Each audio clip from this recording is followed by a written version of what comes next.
Grabe, ang ganda ni Erica. So, for today's video, erectionan natin itong pictorial na naganap kay Erica. So, sobrang ganda ni Erica at talagang maraming namangha po sa kanyang kagandahan. No, edit pa yan guys ha, kasi yung mga ibang ganito ay talagang ine-edit po no para magmukhang maganda, pero itong si Erica literal talaga na maganda itong si Erica. So maraming kinilig po dito kay Erica dahil nga po sa kanyang angking kagandahan. So ito ay naganap po bago birthday kung hindi ako kakamali no, kasi ito yung suot niya no bago siguro ganap ang birthday niya no. Ang ganda-ganda ni Erica, sobrang daming namangha po sa kanyang kagandahan. Actually po ako rin po isa sa mga nagagandahan kay Erica. So talagang sobrang attractive po niya. So marami nga nagsasabi na taga-supporters niya na talagang si Erica ay deserve po niya yung mga bagay-bagay na kanyang natatanggap ngayon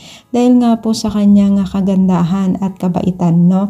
So kung mapapansin kasi natin tong si Erica, kahit anong pambabash po ang ginagawa nila sa kanya ay talagang mas minabuti niyang humawak sa salita ng Diyos at tahimik lang po siya no. Sabi nga niya sa mga ibang post niya na kaya nangyayari ito dahil may plano ang Diyos sa kanya, no? So, alam naman po natin na talagang ang Diyos ay may plano sa lahat ng nangyayari sa atin. Meron mga negatibo pero napapalitan naman po na mas mahalaga at mas masaya pa na positibo, no? Gaya na lamang po talagang hindi po maganda rin po ang pinagdadaanan ni Erica sa mga blasher, no?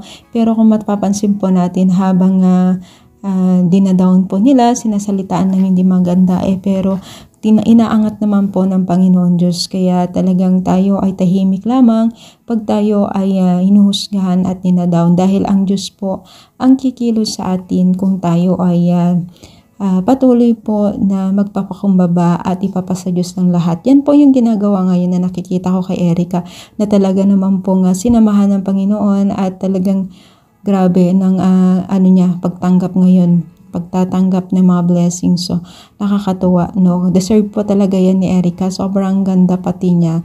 So, ano nyo masasabi? Kayo rin po ba ay masaya sa mga natatanggap ni Erica sa kanyang na hinaharap ngayon? So, i-comment down dito sa baba at palike po ang ating video. At sana guys, huwag tayong magsawang sumuporta kay Rab, Kuya Bal, lahat po na mga kasamahan po nila sa pag-charity or sa paglingap. So, sana pagpatuloy natin ang panonood din sa kanilang mga videos.